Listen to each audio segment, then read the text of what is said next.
Ego. And this man with his Harvard shirt before I put a whole theme song all the way, people and whatnot. Look at this man with his Harvard shirt. You know, you can't tell it's a Harvard shirt. It just says Nike. That's all I'm saying.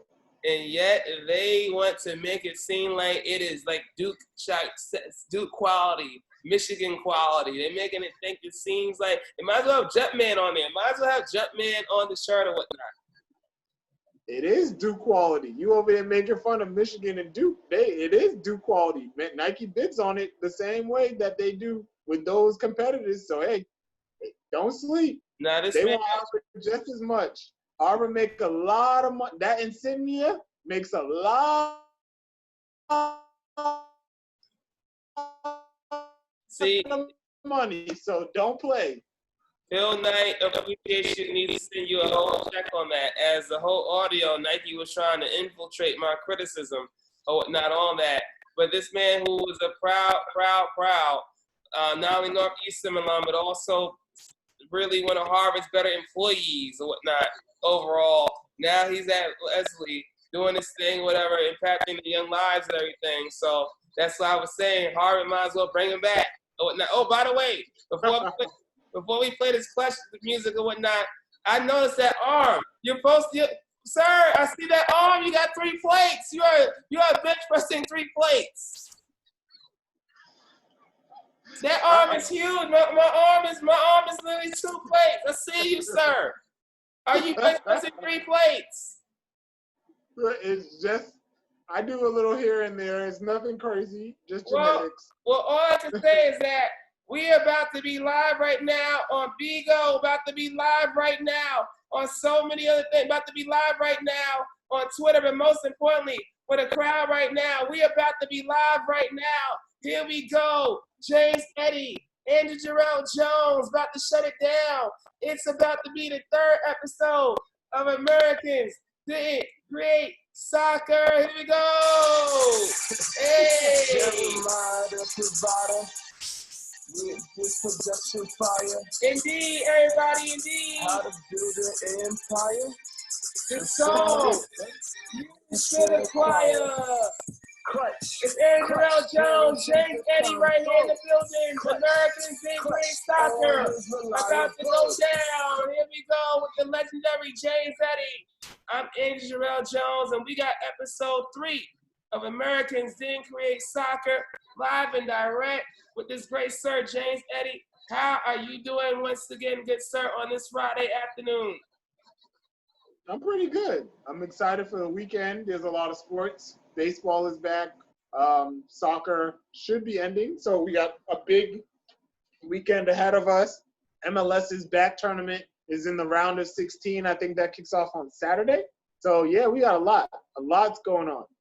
Yeah, well, it's a lot going on overall. All I know is that I'm glad I just made it to this Friday and considering the things on my end and whatnot, but it was still a joyous week at the same time. Whoops, with that early phone or whatever for my people on Bigo Live at overall. So with this great Sir Eddy, we are going to get right into the whole discussion before we get into the season finale, dramatic Sunday or whatnot in the Premier League. Your review of your Chelsea taking on Liverpool in terms of the whole proceedings with that happening on Liverpool hosting the title. Once again, Chelsea, they could have made it. It was going to always be tough for them to clinch a Champions League spot at Anfield. But again, the same things in the back. Outside of the first 2 goals, you just couldn't stop that. But, Sir Eddy, as I said with Frank Lampard overall, and Safone, Frank Lampard's probably trying to call over there.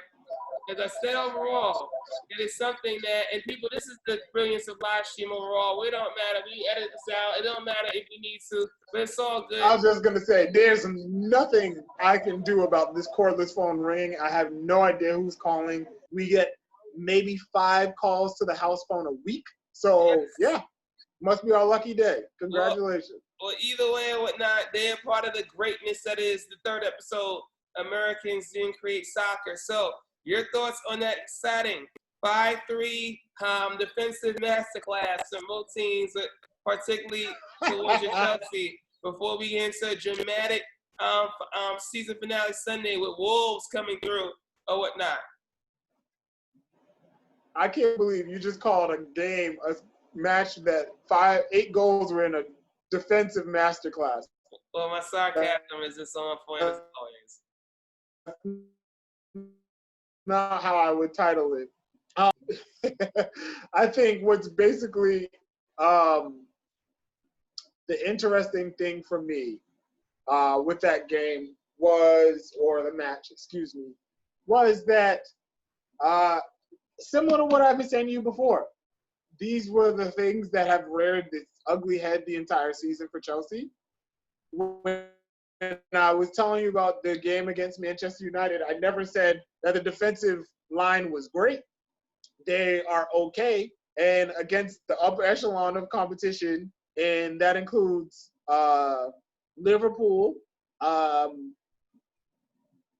am I blanking? Liverpool City and even Spurs on a good day, they're not going to be able to stop that back line. They, like I was listening the way I was talking about the game, the match against United on Sunday. The reason I picked the score that I chose was not because I didn't think Chelsea was capable of, or I didn't of losing, or United is so strong offensively. I told you exactly. They're gonna give up goals because sometimes during that in the back they're lackadaisical. So it's the same thing when they face this stronger teams like Liverpool with that three-headed monster. You need to have a secure back line, and even against secure back lines, they're gonna put up 1 to 2 goals. So seeing 5, I'm not surprised, especially the way that back line for Chelsea gets so disheartened after you put up 2, or the match starts to feel out of reach. You know, they get really, really disheartened. I'm surprised that they were able to get it up to 5-3. That was what I was surprised that. Well, you know, it's interesting because Chelsea, they've had success against Liverpool in recent times, whether it's Klopp or Sarri. What was that, Andrew? Chelsea has had recent success against Liverpool in recent times, whether it's Klopp, whether it's Mauricio Sarri or Frank Lampard, and they've really gotten that Liverpool defense. They gotten that Virgil van Dijk even sometimes, and even at times. So, you know, for them to be able to hit back, because this is the first 2 goals that they gave up. Naby Keita, yes, it was a turnover in the midfield. Willian, you know, got stripped or whatnot. And Naby Keita, terrific hit that Kepa could not stop. And then Trent Alexander-Arnold, tremendous free kick from him again, even though Graham Soule was getting that. Kepa, he thought he could have still moved to it, but it was an outstanding free kick from a tremendous talent, Trent Alexander-Arnold. So it's 2 really great Liverpool goals or whatnot, and not like bad defensive mistakes. But then the third goal was really that type of thing which should have never happened, where it was a corner kick and they didn't clear it in the box, and it just got smashed on them overall. So, you know, for them to go down 3-0 as they did, I think it was either Salah scored it or I got to check it again. But it was something where that third goal was an example of that. And, you know, this was also an example of then Lampard getting it wrong maybe offensively, because I know he probably doesn't want to burn Christian Pulisic out, but the fact that he's been arguably their best player, you know, since this restart, and he had him on the bench in this contest, he was getting ripped all over from Chelsea fans, where you're like, wow, that's when you know you got an American star. Well, that's because Chelsea fans go into every match thinking they're going to win every match. I told you, why are we going to waste? Wolves is a tough team, right? Mm-hmm. I'm not mad at Frank for trying to play a glorified exhibition game against Liverpool to save all his bullets for Sunday. Sunday's the important game, and Wolves is no joke. That's my second. You know, that's my second favorite team. Portuguese club overall might as well be the Sporting Lisbon of North. You know, it is no joke, right? Mm-hmm. They're not. So you're right. So that's the thing that's key to understand, is that I think a lot of fans did a little overreact with that.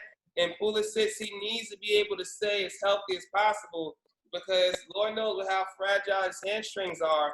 Maybe too much workload would get at him and everything. So I think it was something where, yeah, you knew that it was gonna be tough at Anfield, but it wasn't like the end of the world, and it was helped by, United having that their tough battle against West Ham and getting held to a draw. So it's just something overall where you just feel that maybe there was a little overreaction for the fans, but the type of goals that Chelsea still gave up in the second half, though.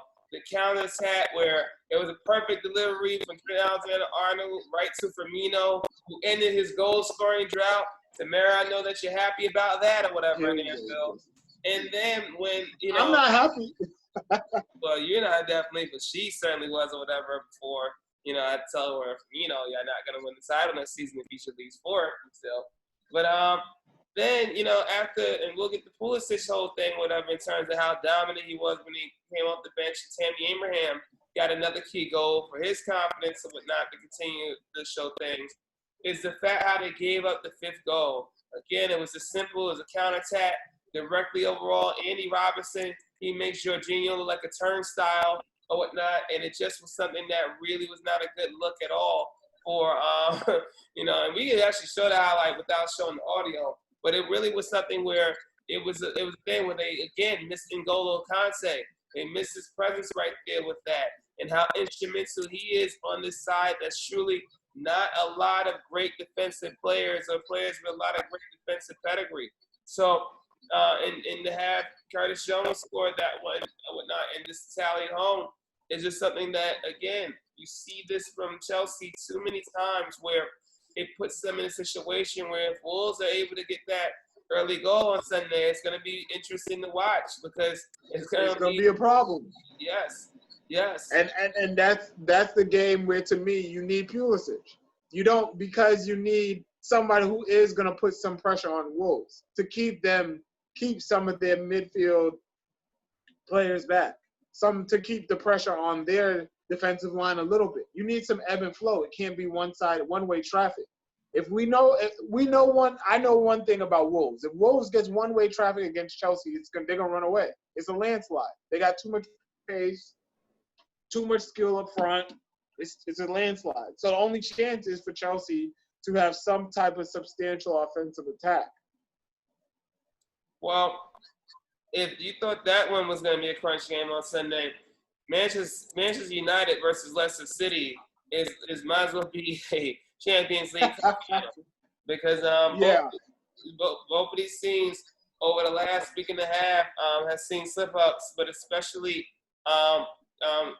Leicester, they really looked like they were going to be comfortably maybe runner-ups this season and whatnot at times, and now it's caught them all the way in terms of how formidable United has just responded back in the new year, and Chelsea being there all the way towards their top four destination. And now it's going to be interesting because of how both of these teams, Leicester limping with how they did against Tottenham, that was a brutal result for them because now they have to win at home against United. And United, all they need is a draw, and they go through. So then they go through back to the Champions League. So, and this is United having the caveat of still being in the Europa League just in case they have a disastrous Sunday. So how do you see that one going? Do you see that Leicester, despite a terrific season, do you see that they are just going to be pipped, as they say over there, for Champions League place by Manchester United and Chelsea?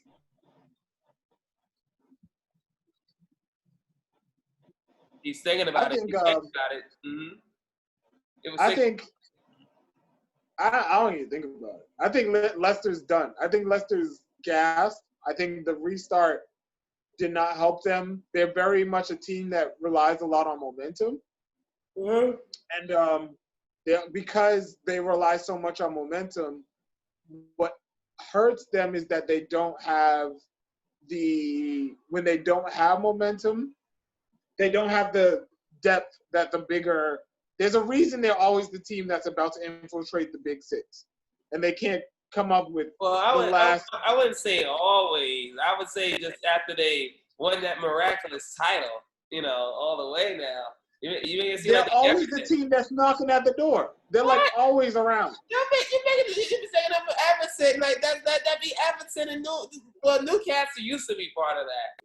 But I was just about to say, who is the team since they won that is like always hanging on? Well, since they won, because after they won, then they had the whole title hangover when they lost in goal Conte, and then even though they made the quarterfinals of Champions League and almost came close to beating Atletico. I was just about, who is the team that's always hanging around? No, you're being very, very liberal with the hanging around and whatnot. But in terms of this season, they certainly. I'm not talking about historical context, Andrew. I'm saying when we're talking about, are they in the relegation zone? Oh, Leicester? Yeah. Well, you said so. Like, so you talking about recent times, like the last 3-4 years, or? Yes, that's what I'm saying. Since they won. Well, James, I gotta tell you, this is why Claudio Ranieri had to kind of go, because they were in dicey position the year after they won the title. It was like they could have gotten relegated. You know, while still winning champions. That's how bad the hangover was. And the thing about it, though, is that's the expectation. That's what made the Cinderella run, right? So what made the Cinderella run special was that no one was expecting it, right? So they kind of fell back to earth. But since then, since they were in the relegation area, they've kind of always hovered mid-table to back end of Europa and Champions League. Mm-hmm. Yeah, you're right. So that's my thing. Because of that, because they don't play the relegation game where they, we can sell some players and then try to come back up again. What they lack is the depth. They lack depth, and when they have to play in the FA Cup and make it far, they're going 100% for the entire season. So that's what I mean by their momentum. They're very momentum heavy. When their form is good, they look like one of the best teams in the Premier League. The issue is they just came off the layoff due to COVID, and everyone was kind of out of shape, and they can't get the same momentum and drive that they had before. So I think just going based off of pure talent, because of that, United is going to win. Well, I will say that, but United is still, and they still have the backdrop of having the Europa League as like a caveat. What I will say though is that I still do feel sometimes that they could be had at the back. And Jamie Vardy, very formidable. James Maddison, Damari Gray scored a crucial goal for his sake because his problem in his career has been producing assists or goals, and that's how he's been passed by so many deep wingers in England. I mean, England's got the deepest set of wingers around, probably, in terms of all over the globe at the moment. But it's something where you have this Leicester side that are formidable. They are formidable in attack overall, and they have guys that can get at Victor Lindelof. They can get at Harry Maguire for pace. They can cause real problems for United overall. And Brendan Rodgers, you have to say, even though Ole Gunnar Solskjaer has now gotten his tactics right in terms of what he wants to do for United, where he's not just a lightweight, Brendan Rodgers is still, to me, one of the more underrated tacticians in the game. And he's able to be able to cook up something that could truly be good in terms of being able to contain United, then win that midfield battle with the guys they got. It's going to be fascinating to see. I think that Leicester is going to score a goal in this one. I do think they will score a goal, and I think that they truly, have the ability to score two as well. But the thing with them is that with how United, with how Martial and Rashford, if Rashford gets that, I think, early chance in the game, because Martial's on top form. Mason Greenwood, woo! It's a good debate between who would you rather have, in the next 10, 15 seasons, Mason Greenwood and Trent Alexander-Arnold, because my word, both of these men are just so phenomenal as teenagers. And Mason Greenwood, he finishes better on his weaker foot than his stronger foot. The kid is remarkable with that. That front four, and then you have Bruno Fernandes, who struggled late. He's felt the fatigue of playing games. and then and Paul Papa. So that front six is formidable. And then they solid up the back overall. But then that's when you think they're solid enough in terms of outside. Not only we talked about Lindelof and McGuire, but we know David De Gea, David De Gea. Casper Schmeichel was a better goalkeeper in this game. I mean, that's the thing, and it really can be the determining factor in this contest or whatnot, and to give Leicester and maybe the Premier League CEO some happiness, because then they think that United's the heavy favorite to win the Europa League and get the fifth spot, or get a magical fifth spot in the group stage. So I think Leicester's going to score one or whatnot, but I still think that they are still at this level against the elite in the back with West Morgan or Salintru. I still think that there's questions, Johnny Evans or whatnot. I still think that there's real questions. And Johnny Evans going against this Woman United team, so that's pretty something or whatever. I always wondered these years, like Johnny Evans, he was good enough to be at United and watch him play or whatever. Sometimes he was, sometimes it was like, eh. I was about to say he's looking like Harry Maguire. Yeah. Look back there sometimes where you're like, oh, okay, I see what you guys are talking about. And then other times you're like, what the hell was this man thinking? Yeah, he is certainly something to behold overall. So if you had a prediction for this or whatnot, but the score of that, and then you say it will be Leicester that's out, and Chelsea, Manchester United get the top 4 spots. Yes. I think Leicester's been dragging to the end. So I think Leicester's okay with making it to Europa League, to be quite honest. Champions League is going to be brutal for them again next season. Mm-hmm. Like I just was talking about, they have lack of depth, and now you're going to tell me they got to play FA Cup, Premier League, and Champions League? Mm-hmm. That's a lot. That's too much. It is a lot on their plate, Leicester, but it's what they strive for. Shout out to their late chairman overall in terms of how tragic that still is overall in the son and in the club. But they recovered from that, and they have that ambition where once they got that title thirst, they said, this is not a fluke. We want to be established players. We do not want to decline like Newcastle did. We don't want to decline like Leeds United did. Welcome back, Leeds. We do not want to decline like Everton did. We don't want to decline like West Ham did. We really are a top club that needs to be celebrated in Yorkshire and whatnot. And that's what needs to go down in terms of how they see themselves as Leicester. So if they wouldn't buy the roster that they gotten and simulate the players that they gotten if they thought that they just wanted to be running the mill still. No, they still value their rise and everything. So I'm with you though. I still feel that they will miss out on the places. I do feel that they will get a goal, but I think they will lose 2-1 on Sunday. And yeah, it's just something where you got really the 4 most talented rosters like there, in the Champions League for next season, from the Premier League. So that's how everything's gonna go with that. Now at the other end of the table, oh boy, we got this situation where we can do this real quick. It's gonna be so dramatic watching it live on Sunday, so people can see the scenario. But basically, out of these 3 right here, for people to see as I share the screen overall in the rankings. Out of these 3, the drop will befall to go along with Norwich City. You will have Villa and Watford after they had crucial moments, whatever, throughout the midweek. Aston Villa with a key win overall to go to 34 points and be 1 goal difference ahead.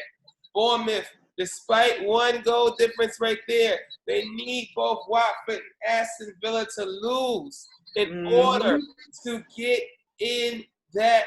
Oh my goodness, it is dramatic.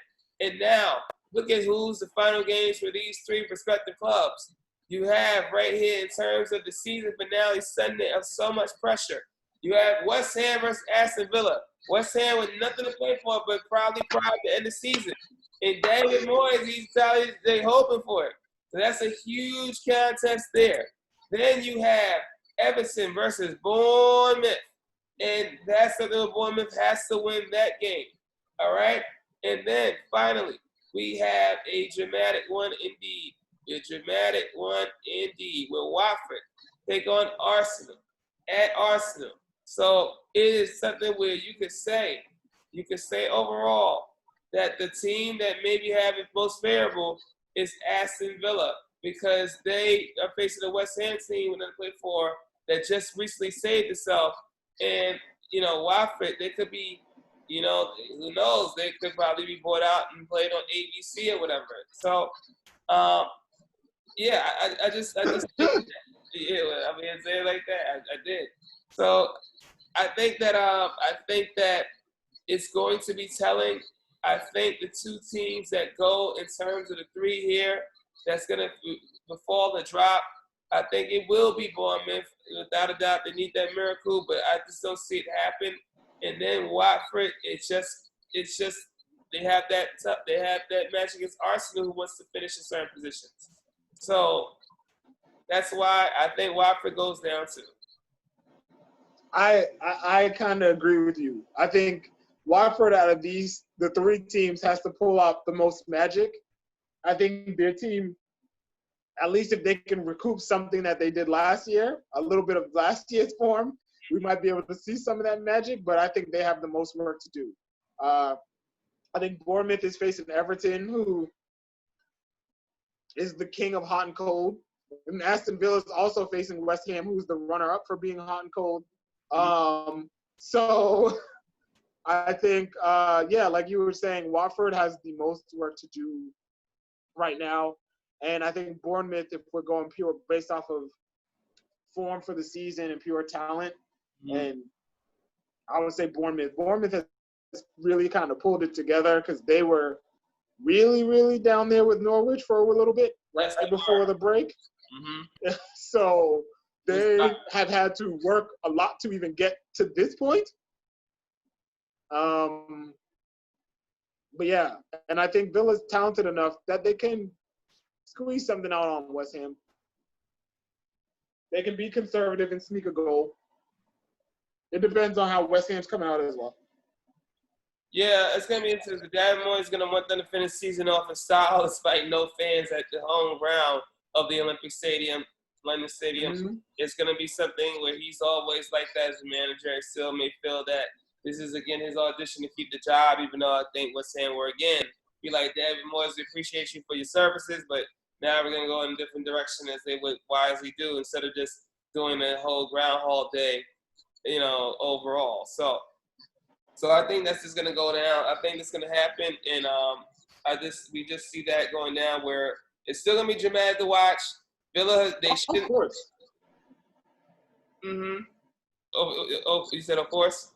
Yeah, of course it's going to be very dramatic. I don't even know. I was just thinking this Sunday at 11 o'clock. I mean, I know who we will not be watching. No one's going to be watching that Liverpool Newcastle. That Brighton Burnley. You don't want to see Miguel Almiron, DeAndre Yedlin. You want to see MLS fine duo, whatnot. You don't want to see the fine duo.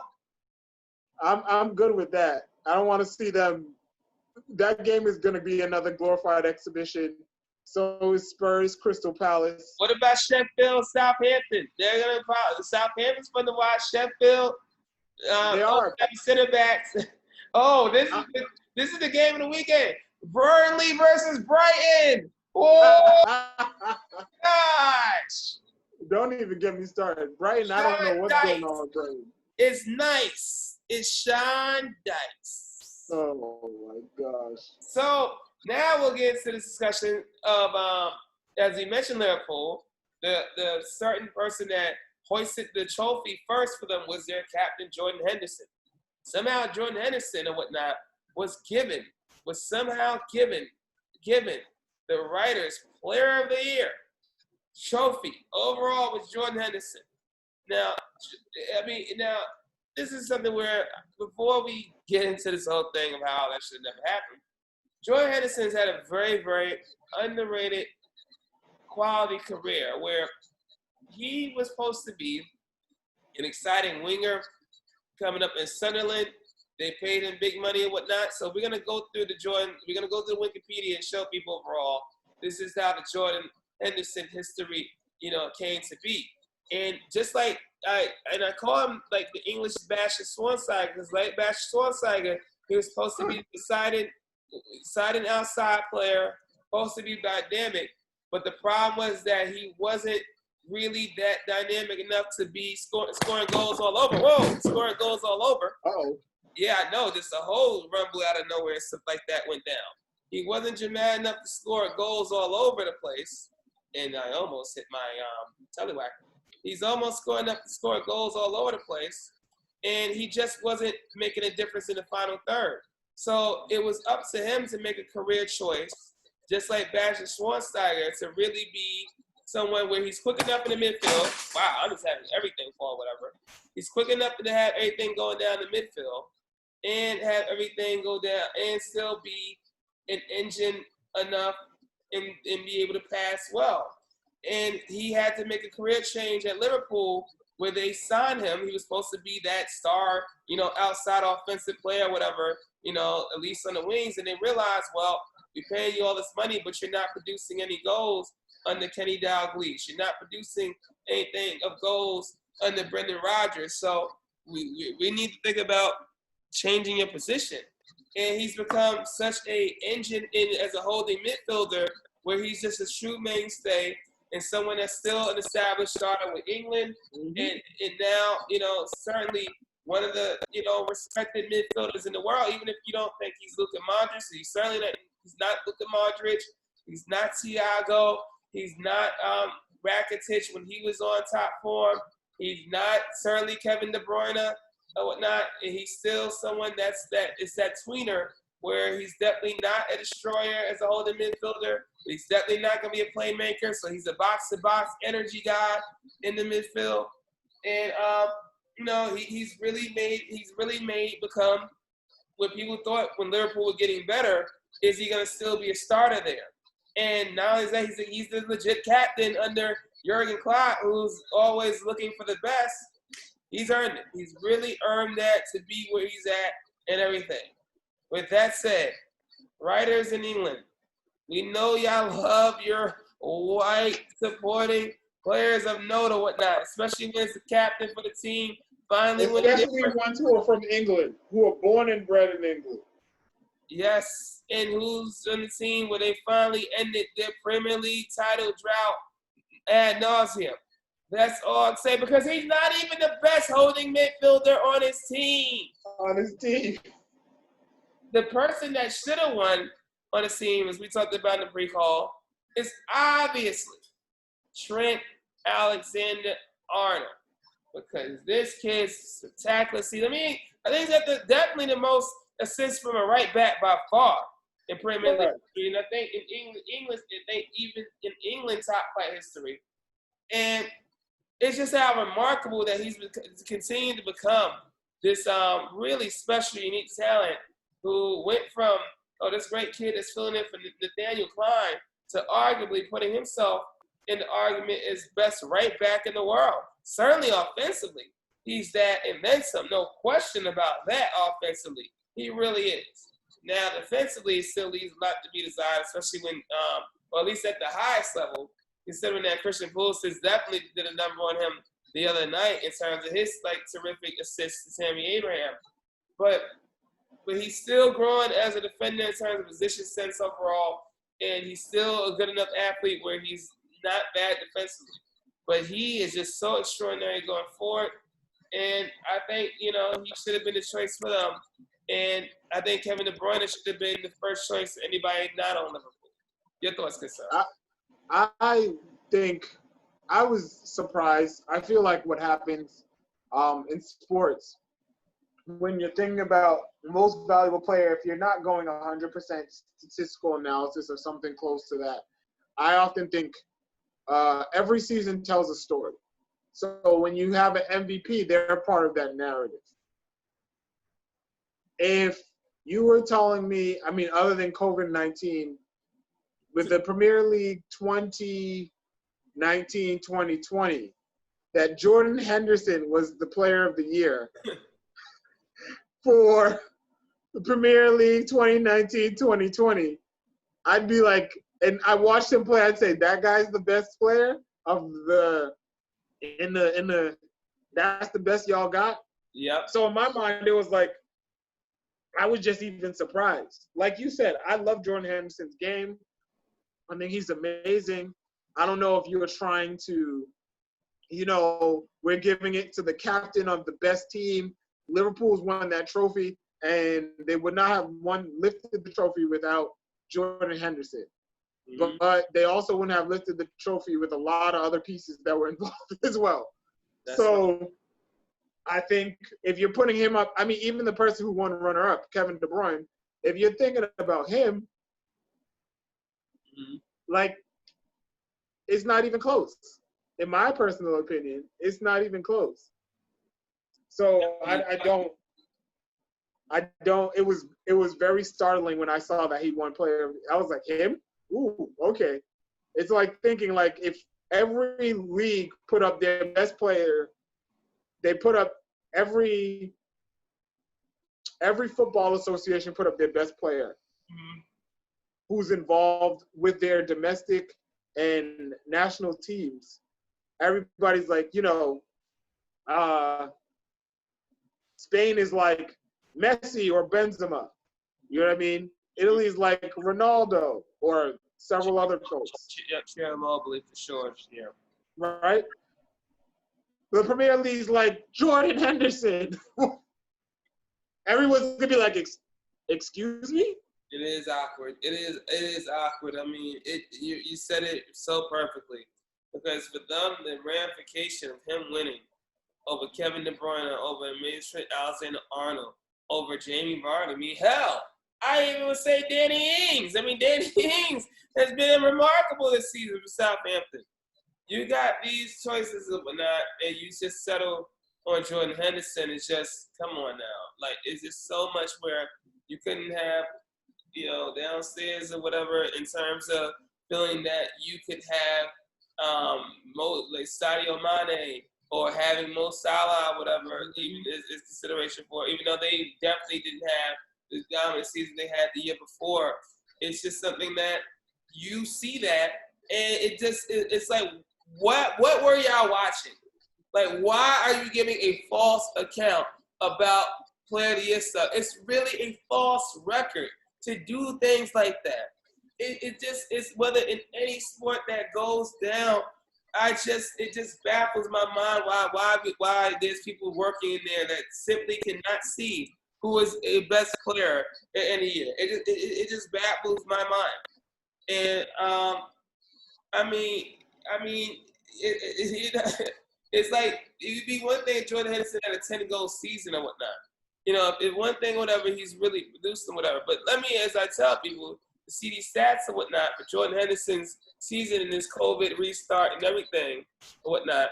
But Jordan Henderson, it's like he really has not had that much of a dominant season in terms of scoring goals or whatnot. He just hasn't been that person that's been doing that or contributing assists, contributing that final pass.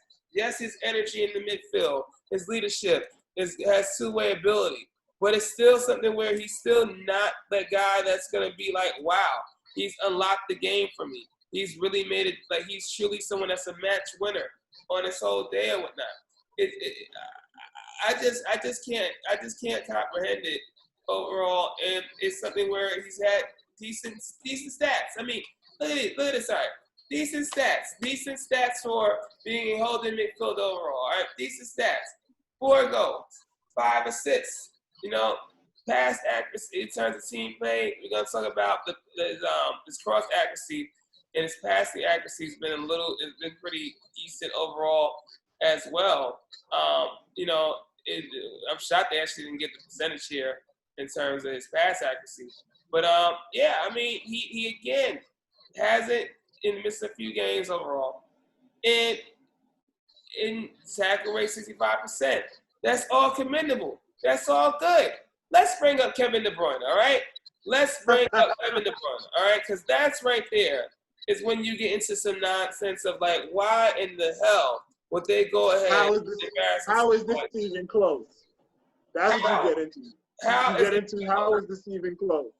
it's just a joke that he ain't even got branded. Because here's Kevin De Bruyne. And Kevin De Bruyne season coming all the way up. This is what Kevin De Bruyne is doing. And Kevin De Bruyne, my word, the difference is so stark. 11 goals, 19 assists. 19 assists. Cross accuracy better. Through balls, got more through balls. How many appearances? Look at the amount of appearances. 34 appearances. So, I mean, it's just so impressive what Jordan Henderson, you're saying yourself, he's just so much inferior to him. Cross accuracy, 17%.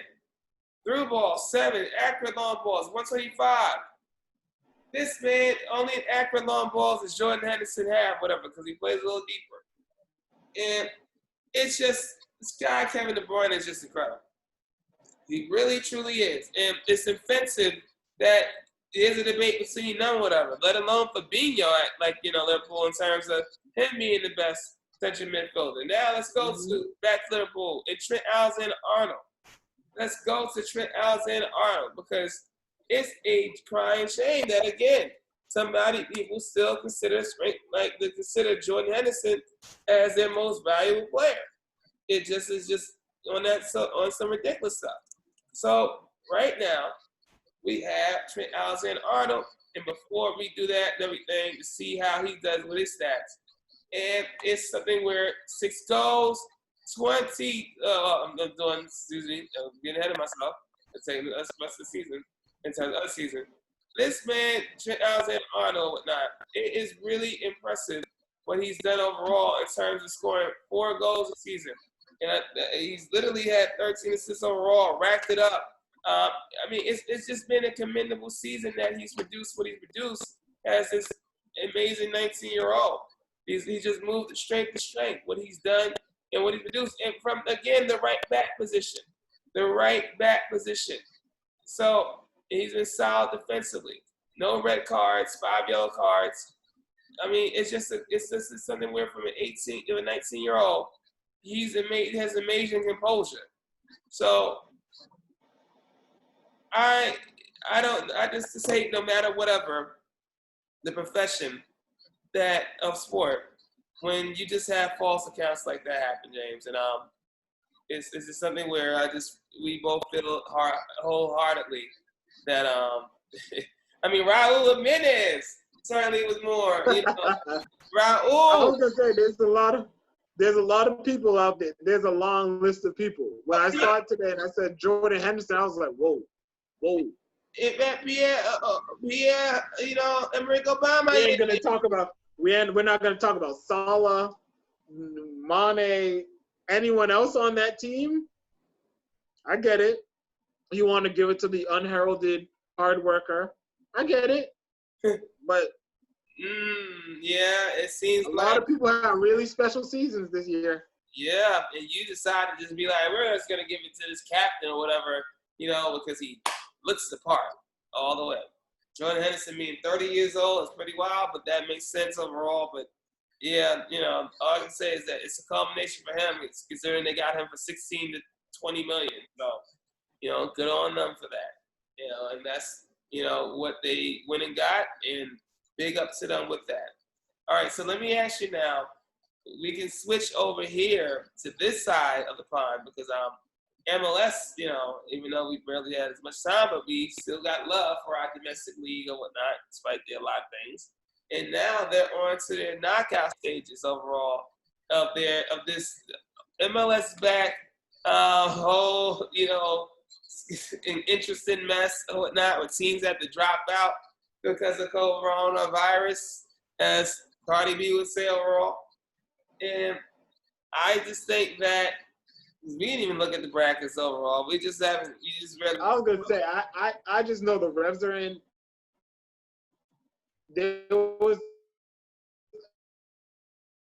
the reason I've enjoyed it is because the finishing, it's not quality, but as far as entertainment value, in comparison to what MLS typically looks like, this has been okay.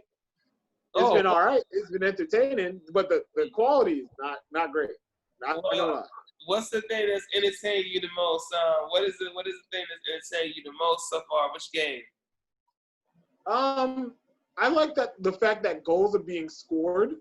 I think my key issue with MLS is like when you're watching regular season play, because MLS's rules are so different, there's no drama to any game, right? Like we just covered the Premier League, we covered all of the European leagues, and they all have drama.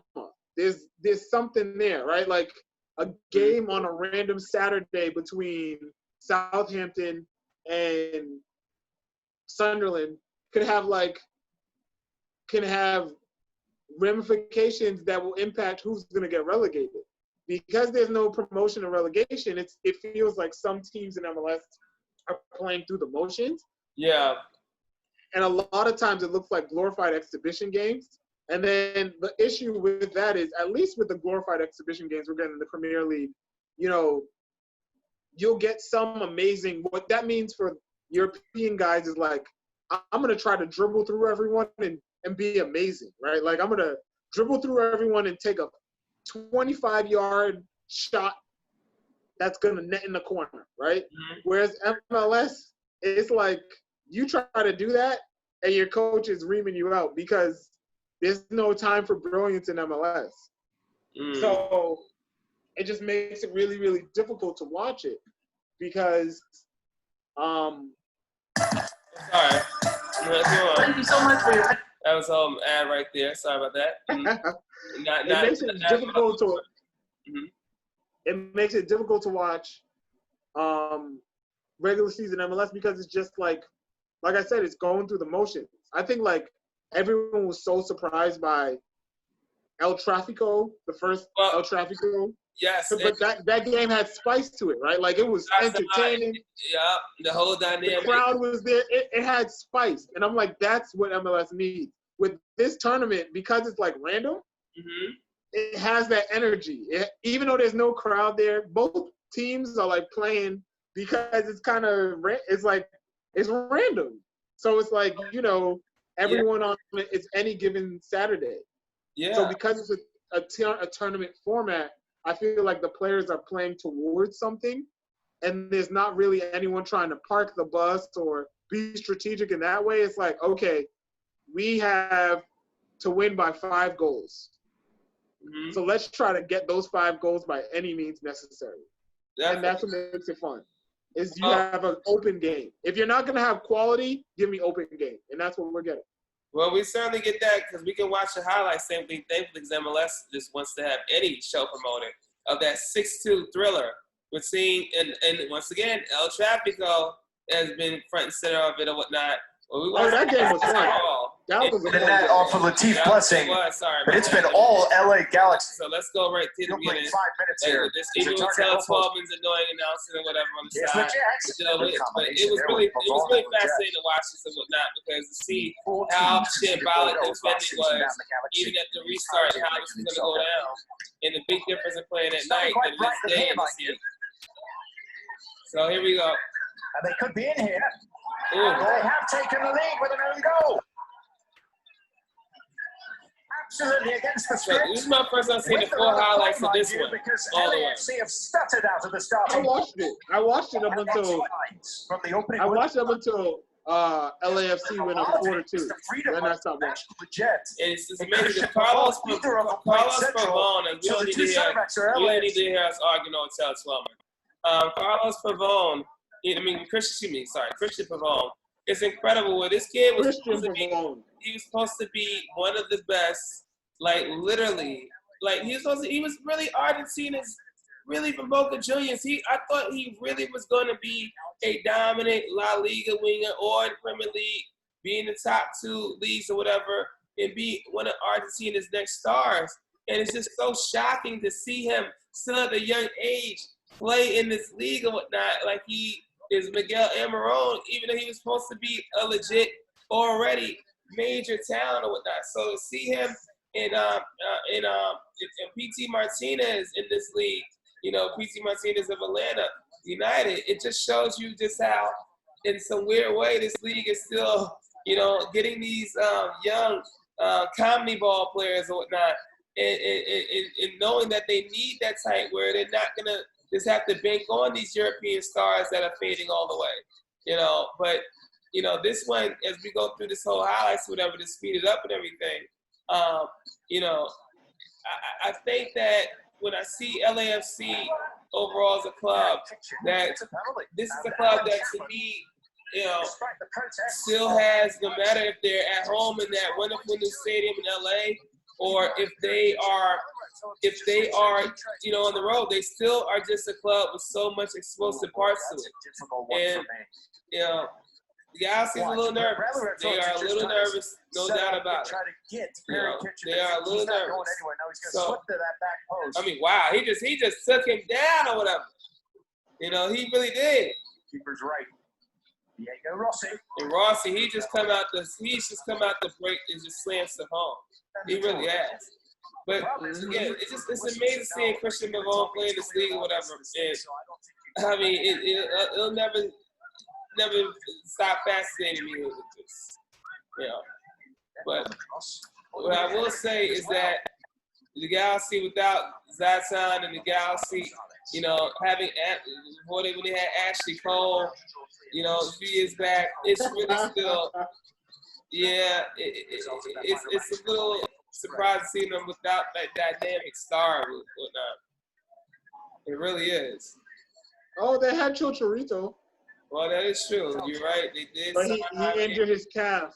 Yes. So yes. He hasn't been there. Yep. That was another PK. And Sebastian Lletget, he's back.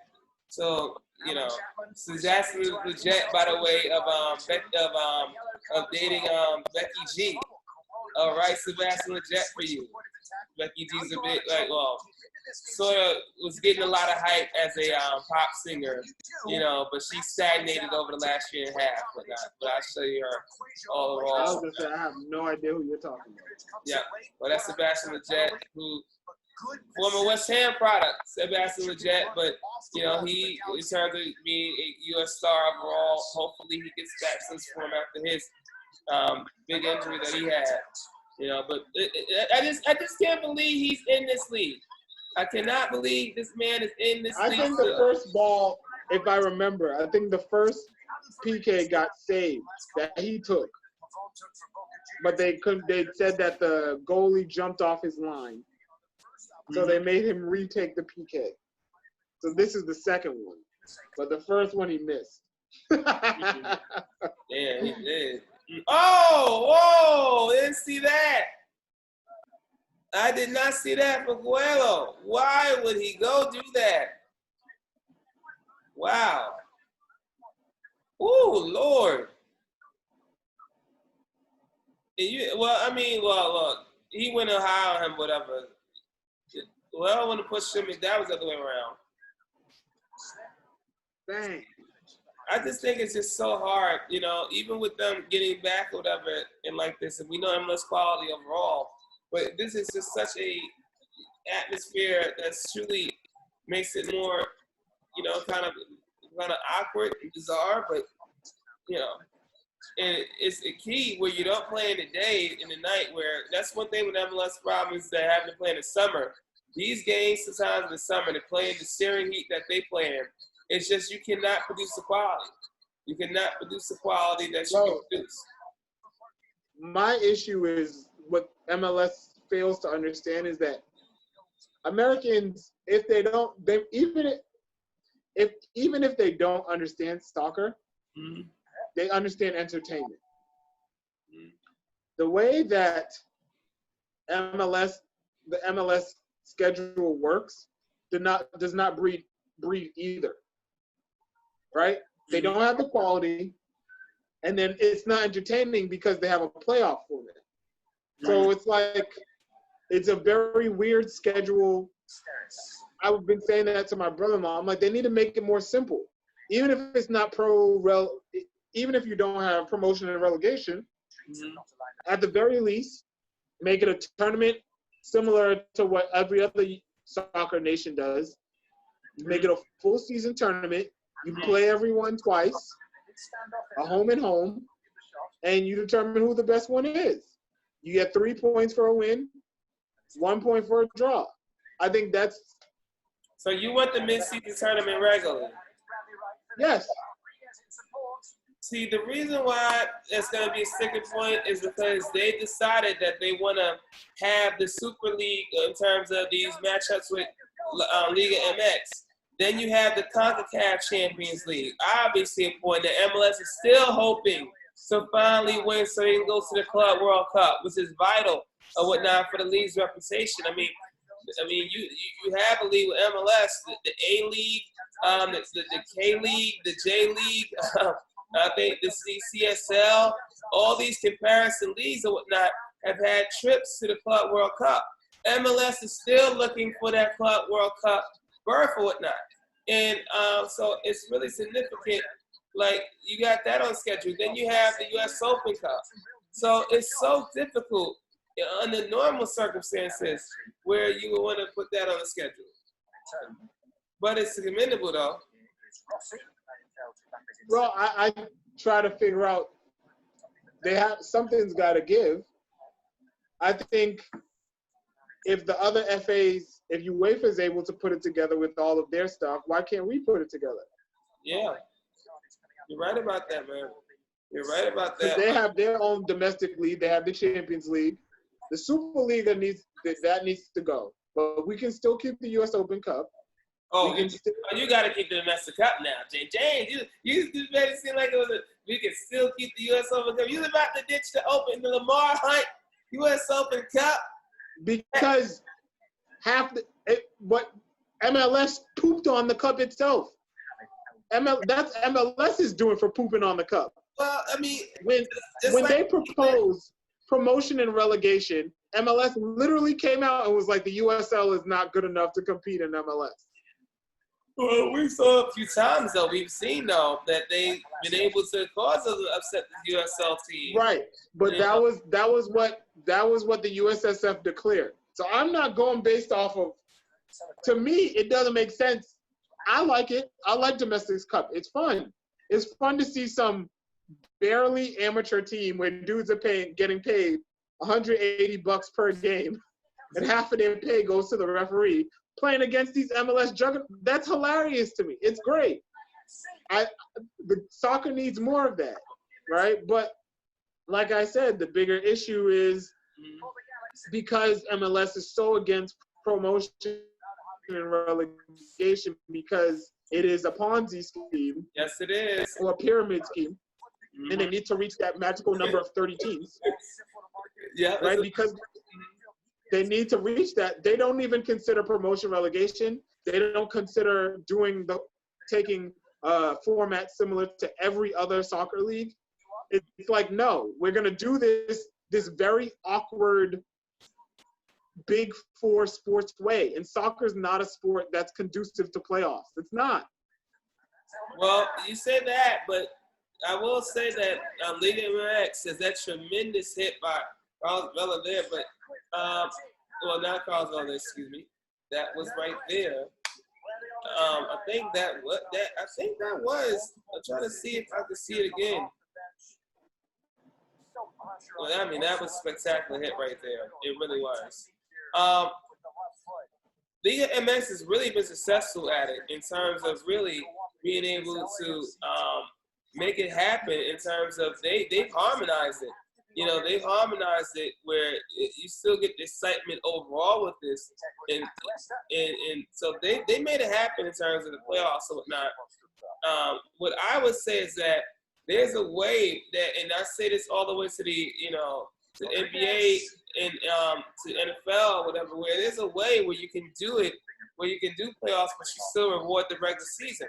I feel that if you are ahead of a team by like 5 points or whatnot, I'd be like, you deserve a 1-goal or 2-goal edge against them, whatever. You deserve, to me, I think you deserve that or whatnot.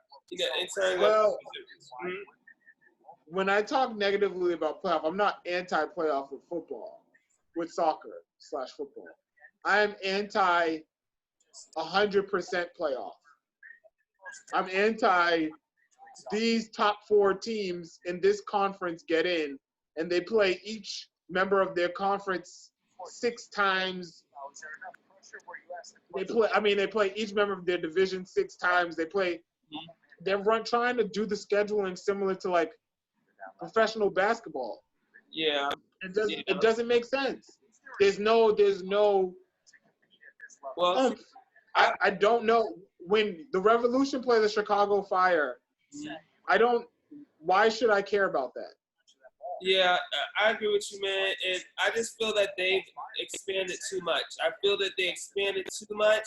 It's something where what they want to try to do, and we've seen enough of this overall, what they want to try to do is that they want to try to make sure they box USL out, how they try to do overall in terms of in all the other minor leagues overall. And that's why the USL, even though I have to say the USL, what are you doing having fans in the stands in Oklahoma? They've had fans in the stands everywhere.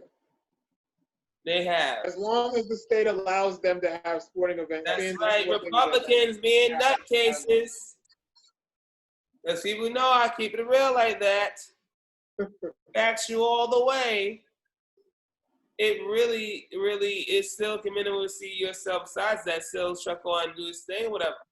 Because they wanted to try MLS to, I guess, do like a MLS 1, MLS 2. They probably want to follow what the J League did in terms of that model, where even if they, they're still under the same band of like, all right, even if you get relegated or whatever, it's not a real financial loss or whatever. It's just like you're just down in this whole thing. Yes, you get relegated. I think that's what they're going to do, is make an MLS 1, MLS 2, and that's why they want to expand so darn much all over the place.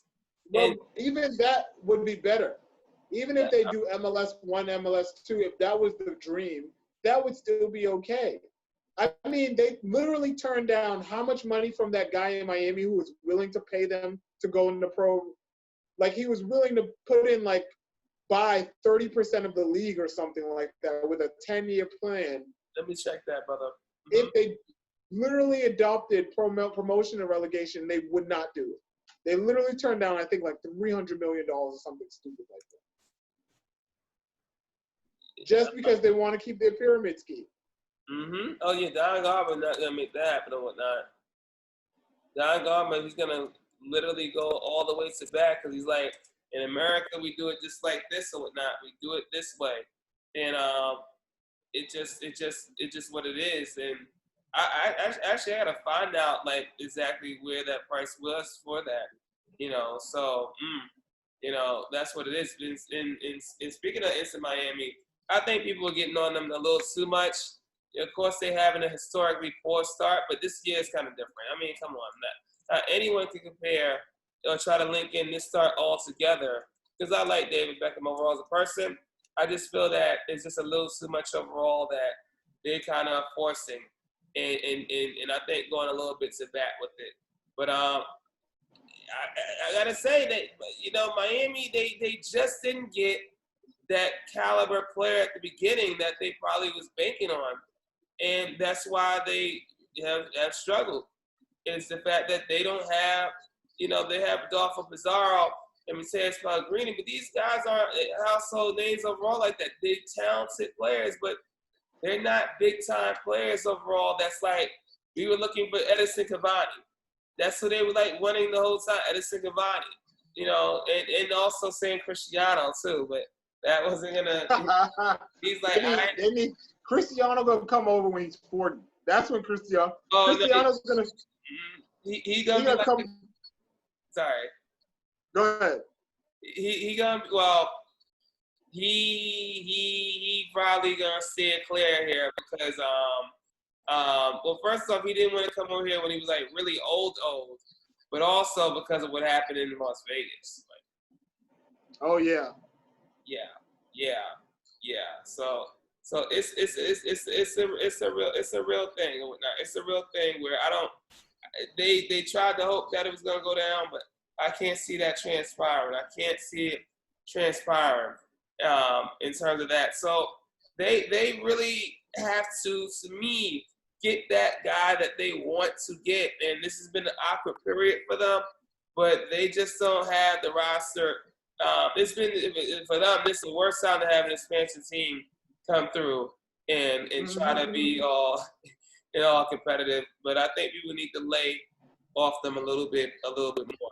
So there was one other thing, whatever, that PSG, before we close and whatnot, they're back because there was the Coupe de France final today. They're back to playing football in the land of Leon, where it was actually a wise decision for them to make this happen. Where I said at the beginning, James, I felt that Leon has gotten this one right. The Eredivisie has gotten this one right in terms of ending their seasons early.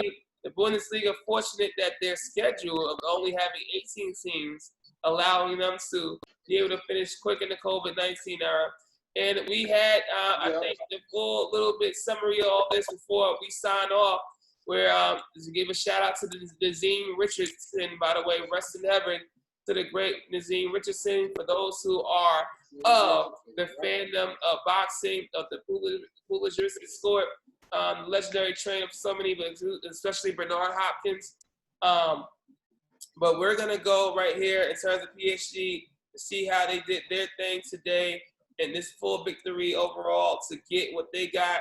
And like I said, I think that they're going to be winning the Champions League and doing their thing and whatnot over Manchester City and Bayern Munich.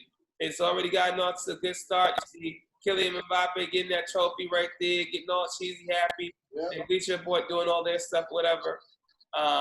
It just what it was or whatever. And PSG, of course, as they should, lift the 13th time to get the Coupe de France overall. Final story. If you see on the right here, James, Yaya Toure, the great Yaya Toure. Look who he's playing for. 4th Division, Leyton Orient. Yeah. He's still got it. Yes. You know, he's still got, so he's training, but he's actually training. He's actually training because he's about to go back to the CSL because he's been dominating China. But King down. Yes, Yaya Toure. Let's see the stats of the Super League before we roll out. We're going to see what Yaya Toure's stats are. And King Down, Hunghai, that great club, that famous global club that is Kingdom Hunghai or whatnot, that he's in there in the Chinese Super League as they're about to get going. Let me see the stats or whatnot. But Yaya Toure, let's see. This is the first time I'm going to see the CSL's website. I'm going to see how good their website looks overall, James, because it's going to be interesting to see how their website looks before we go and wrap this one up. Look at this bad boy that we're about to showcase. Let's go. Sorry, seeing that you're in the way right there. Let's go to this right now. I'm just showing my whole tab and everything, but people, it's going to be all good. Let's see the stats. Let's see the stats. Let's see the stats. Give it to me. I want to see the Chinese Super League site. No. All right, we're going to see the Chinese Super League. I was about to say, I don't know how you're going to see the Chinese Super League site. Good luck with that. Well, we're going to see. He's got 2 goals. He had 2 goals in this season, this restart already. He shut it down. Let's see Chinese Super League site. Let's see it. Give it to me, website. Give it to me. Give it to me. Give it to me. Oh, my goodness. Let's see if they got the English translation. I know they do. I know they do. I was saying, you should be able to translate the page. It should be. I see you, Rafa Benitez. Being all over in China. Oh, I can't find it. Oh, there we go. Well, I thought they would have it on the side. All I can say is Stephon Marbury did not get to the soccer page overall. But this is considered, I would say, still, I still say the J League is still the Premier League overall, but it is close to whatnot in the great AFC region. And we're not talking Pat Mahomes, Deshaun Watson, Lamar Jackson. We're talking about the AFC, Asian Football Confederation overall, because it is truly something else with the CSL. James, do you have any final words or whatnot on this wonderful 3rd edition of Americans in Create Soccer, sir, where you definitely carried me through a few times because I certainly, the site's coming up. I would tell folks, please, if you are a fan of soccer, this weekend is going to be very, very interesting, especially if you are inside and staying safe. We have the MLS is back tournament, as I said before. Not really the best, most introductory quality soccer that you'll be watching, but it should be entertaining. There's been a lot of goals, a lot of really good competition. And if anyone's interested in checking out in European soccer, Sunday will be fun. It'll be interesting. There'll be some terms that you'll hear maybe for the first time. If to the unindoctrinated, you'll hear promotion, you'll hear relegation. And when you hear them talk about promotion and relegation, that means what they're actually saying to you. Teams will be promoted to the Premier League, and teams will literally be playing for a different league the next year. It is crazy. The only thing that is sad is that fans won't be in the stands, so you can see their reactions when they realize their teams will be relegated or promoted. That is often one of the best things about that. Jay, you want to see the cruelty. You want to see the cruelty. We already know. Wow, you want to see the cruelty. You want to see the cruelty. It's not a cruelty. It's what it is. It's a way of life. That's right, James. We want to see it's the way of life overall. Well, it's not a way of life.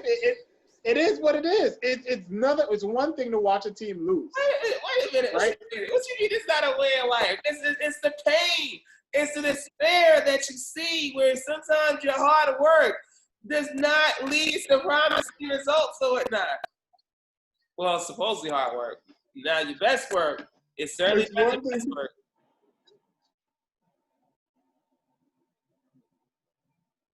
We're frozen in time right now before we close out. James, I'm not frozen in time. I was watching something else. I'm watching multiple things, and I was watching an old kickboxing match. Well, and a gentleman knocked a man out. He knocked a guy out, knocked him down, and the referees count as a knockdown. And my man walked out of the ring. Like the fight was still going. Guy is knocked down. He walked out of the ring and onto the ramp like it was done. Then he went back in and finished the knockout. I've never seen anything like this in my entire life. But yeah, so yeah, that's what I have to say. If you are a fan and you're questioning whether or not you should watch football and soccer, this weekend is a weekend that I'm hoping will push you towards it before Champions League and things get more convoluted. Please watch. The MLS is back tournament. It's pretty simple. It's a round of 16. Very simple concept to get. But the promotion and relegation on this Sunday, you can't get much more drama than that, to be quite honest. Well, it's better than a Game 7 in any other professional sport. Well, that is certainly the case and whatnot. And all I can say is that NBC Soccer, you need to give us great checks to that promotion. And they're going to be showing some sad fans at home, I guess, on the screen. You'll see that they may do it. They may show the sad fans in their own house. They may show the sad fans. They better. I am not the only person who watches to see the fans' faces or when the fans clear the stands and the game is empty because their home side is down 3-0 in the first half. Well, James, all I know is that I'm here for it, sir.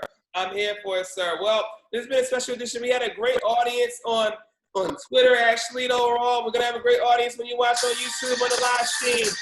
For James Eddie right there in his awesome Harvard shirt, looking all swell like he's about to be Harvard's best soccer coach right there. I'm definitely not a good team. Well, he would do better with the tactics overall than the current one. I'm here to Jarrell Jones. Thanks for another great edition right here, third edition. America's Big Great Soccer. We'll be back on to see the review of what went down on Sunday. Let's see what went down and who gets the drop and who survived the drop. Here we go. Peace and catch you on the next one. Out.